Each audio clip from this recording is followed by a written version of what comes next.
The church has ceased to function for the last few years.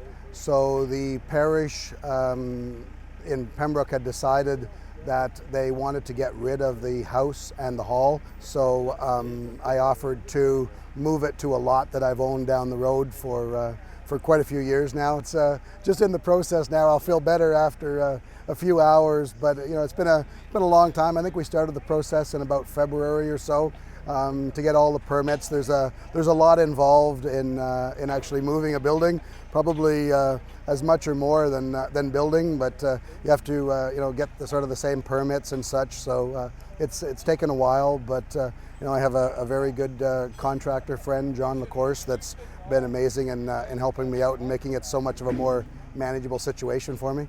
John and I grew up together, so he's been great in helping with the move. I don't have a planned use for the hall yet. I'm not sure. I guess time will tell with that one. But I am going to rent the house out to a tenant. My name is Sean Varon, and I grew up here just a couple hundred meters down the road, and so I have a long history with the church. Baptized in there, and my father was baptized in the church. My name is Father Rick Starks. I'm a retired priest of the Diocese of Pembroke. I'm just an administrator here for the last 2 years. Father Joseph Legree was the last resident priest. He was here 18 years and is well known in the community. But I've only been here 2 years and helping the people through these stages. We will have a parish church, which I'm instructed to use only for funerals. That's the only way it'll be used now.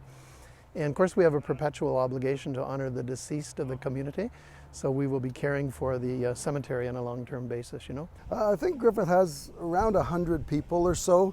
I think that number kind of changes, but the church has been a very large part of the community forever. It was built in 1888, so it's been around a long time.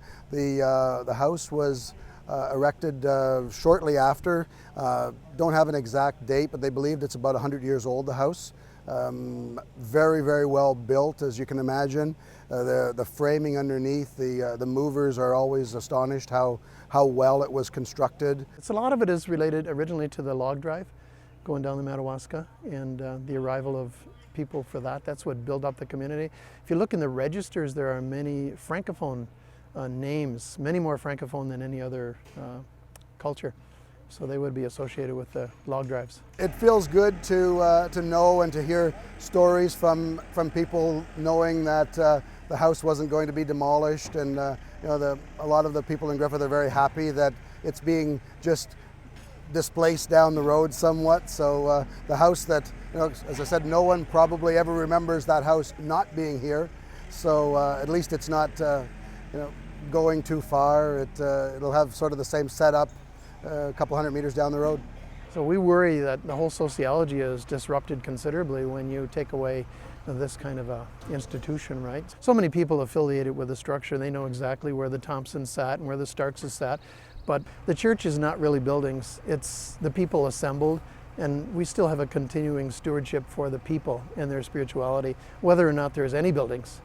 And I'm trying to bring that into meetings as I can to say, no, you're still our church. You may have lost your building and your schedule, but how can we, re-energize you in a new model? So actually people out here could be well ahead of their times, because I think in many urban areas, this kind of a phenomenon is going to happen too. So I think I'm, just very happy to be able to, to help out and to be able to move it down the road and, get it set up down there and be able to see that it's not changing the landscape all that much.